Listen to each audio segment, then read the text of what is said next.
જય Shri Krishna everyone, welcome to my mini vlog life of શ્રીમાં તમારા બધાનું હાર્દિક સ્વાગત છે। તો તમને વિચાર આવતો હશે કે બોર્ડ પર અમે શું લખ્યું। તો ગાઈઝ, અમારી કોલેજમાં જો 2 દિવસ માટેની વર્કશોપ ઓર્ગેનાઇઝ કરવામાં આવી છે, જે છે આર્ટ એન્ડ પેઇન્ટિંગની। અને જો એના માટે સ્પેશિયલી મુક્તિ મેમને બોલાવવામાં આવ્યા છે ને તેઓ આગલે દિવસે જ આવી ગયા છે, જે અમને બધી જ પ્રિપરેશન આગલા દિવસથી જ કરાવી રહ્યા છે। જો સૌથી પહેલાં તેઓ અમને લીપણ આર્ટ માટેની જે ડિઝાઇન્સ છે તે વુડન બોર્ડ પર પ્રિન્ટ કરવાનું શીખવાડતા હતા, એ બધું ચાલુ હતું। ને બીજી બાજુ તેમણે જો જે ગ્લાસની બોટલ્સ છે તેના પર અમારે વ્હાઇટ કલર કરવાનો હતો, તો એ કામ અમને શીખવાડ્યું। તો જો અમે બધા તે કરી રહ્યા છીએ અને વર્કશોપની તો જોરદાર તૈયારીઓ બધી ચાલુ જ છે ને આમાં ગાઈઝ બહુ જ મજા જ આવવાની છે। અને જો આગળ તે કેવું ટર્નઆઉટ થશે એ પણ હું તમને આગળના વ્લોગમાં સમજાવીશ અને દેખાડીશ પણ ખરી।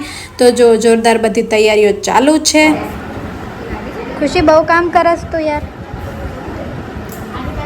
તો બસ એક બાજુ અમારું કામ ચાલુ હતું અને બીજી બાજુ વરસાદ કે મારું કામ।